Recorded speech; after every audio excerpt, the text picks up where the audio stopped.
हरे कृष्ण। आज की वीडियो में हम लोग आंवला एकादशी की व्रत कथा सुनेंगे। भगवान श्री कृष्ण ने पद्म पुराण में एकादशी व्रत का महत्व बताया है। उन्होंने बताया है कि अब मैं आपको उस एकादशी के बारे में बताता हूँ जिसे राजा मंधाता के पूछने पर महात्मा वशिष्ठ ने कहा।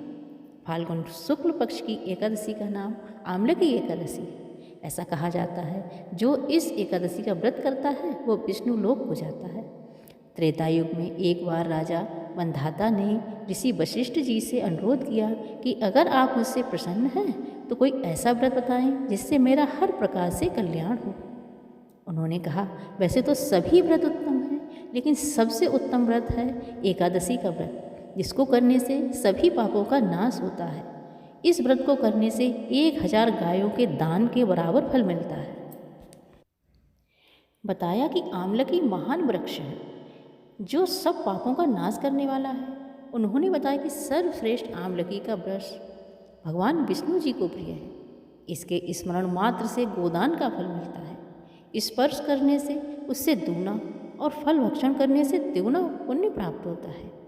इसलिए आंवलकी का सेवन करना चाहिए। इस पेड़ के मूल में विष्णु, ऊपर ब्रह्मा, स्कंद में परमेश्वर, भगवान रुद्र, शाखाओं में मुनि, टहनियों में देवता वास करते हैं। इस एकादशी के दिन आंवले के वृक्ष के पास जाकर रात्रि में जागरण करना चाहिए। इससे मनुष्य के सब पाप नष्ट हो जाते हैं। चलिए पद्म पुराण में वर्णित आंवले की एकादशी की व्रत कथा आरंभ करते हैं। आप लोगों से विनम्र आग्रह है, कथा को अंत तक सुनें और पूरा पुण्य प्राप्त करें। वैदिक नाम के एक नगर में एक ब्राह्मण, वैश्य, क्षत्रिय और शूद्र चारों का परिवार अच्छे से रहता था। वहाँ पर सदैव वेद ध्वनि गूंजती थी। उस नगर में चैत्ररथ नाम के चंद्रवंश राजा थे। नगर के सभी लोग भगवान विष्णु के परम भक्त थे और भगवान विष्णु के लिए एकादशी का व्रत किया करते थे। हर वर्ष की तरह इस वर्ष भी आंवले की एकादशी आई। सभी ने आनंद पूर्वक एकादशी का व्रत किया।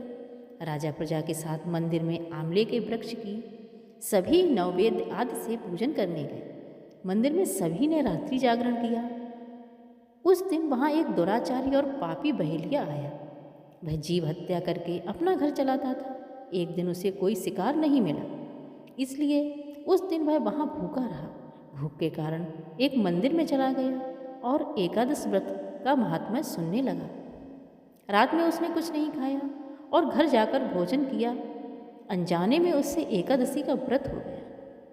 कुछ समय बाद उसकी मृत्यु हो गई। एकादशी व्रत के प्रभाव से अगले जन्म में वह राजा विदुरथ के यहाँ जन्मा। उसका नाम बसुरथ रखा गया। वह सेना के साथ 10,000 ग्रामों का पालन करने लगा। वह तेज में सूर्य की तरह और कांति में चंद्रमा की तरह था।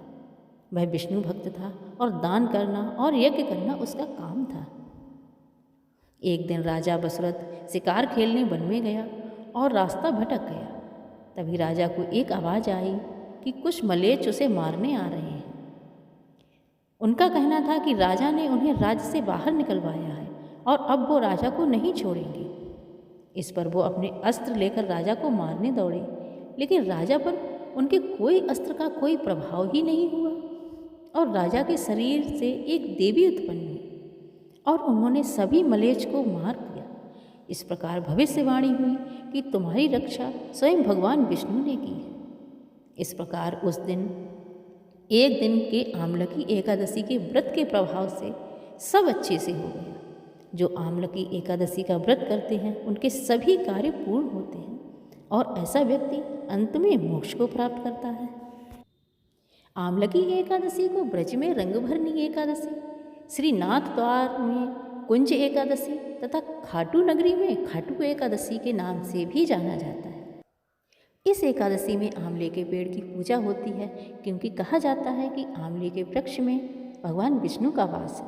भगवान विष्णु की कृपा पाने के लिए एकादशी के व्रत का बहुत बड़ा महत्व है।